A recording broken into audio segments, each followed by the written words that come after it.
Tous les hivers, on est quand même confronté à un bon nombre de publicités, notamment envers un des produits phares, un produit homéopathique phare, qui, je cite, est indiqué dans les états grippaux avec frissons, courbatures et fièvre, et qui peut être pris à tort pour un vaccin homéopathique. Je parle de l'oscillococcinum. Comment c'est fait? Comment c'est fabriqué l'oscillococcinum? Il n'y a pas de principe actif? Alors, je vais vous dire comment c'est fait, mais d'abord, vous avez remarqué que c'est interdit en France la publicité sur le médicament.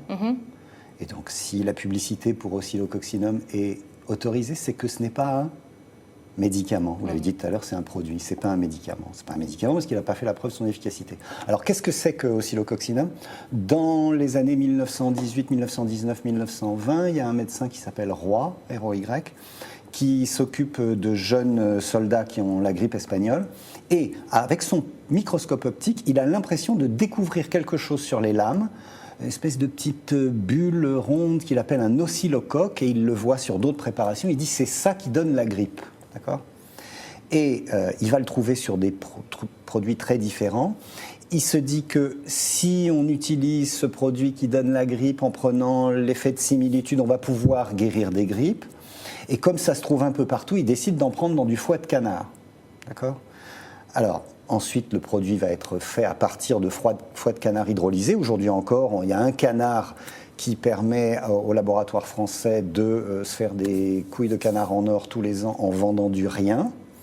Mais le problème, c'est qu'on sait aujourd'hui que ce n'est pas l'oscillocoque qui n'existe pas et qui n'a jamais été retrouvé après qui donne la grippe. C'est le virus de la grippe qu'on ne peut pas voir au microscope optique. Et on se pose la question de savoir si ce que voyait Roy, ce n'était pas des bulles d'air coincées sous sa lame qui bougeaient et qui effectivement n'ont rien à voir avec la grippe. Donc sur un principe de base qui est totalement faux, chaque année on sacrifie un canard, on laisse macérer ses abats pendant 1 mois, et ensuite on dilue ça jusqu'à ce qu'il ne reste plus rien, et on vous dit que ça va vous soigner de la grippe, ce qui pose quand même des problèmes moraux et éthiques majeurs, parce que la grippe, c'est une maladie qui peut être grave, qui peut être parfois mortelle.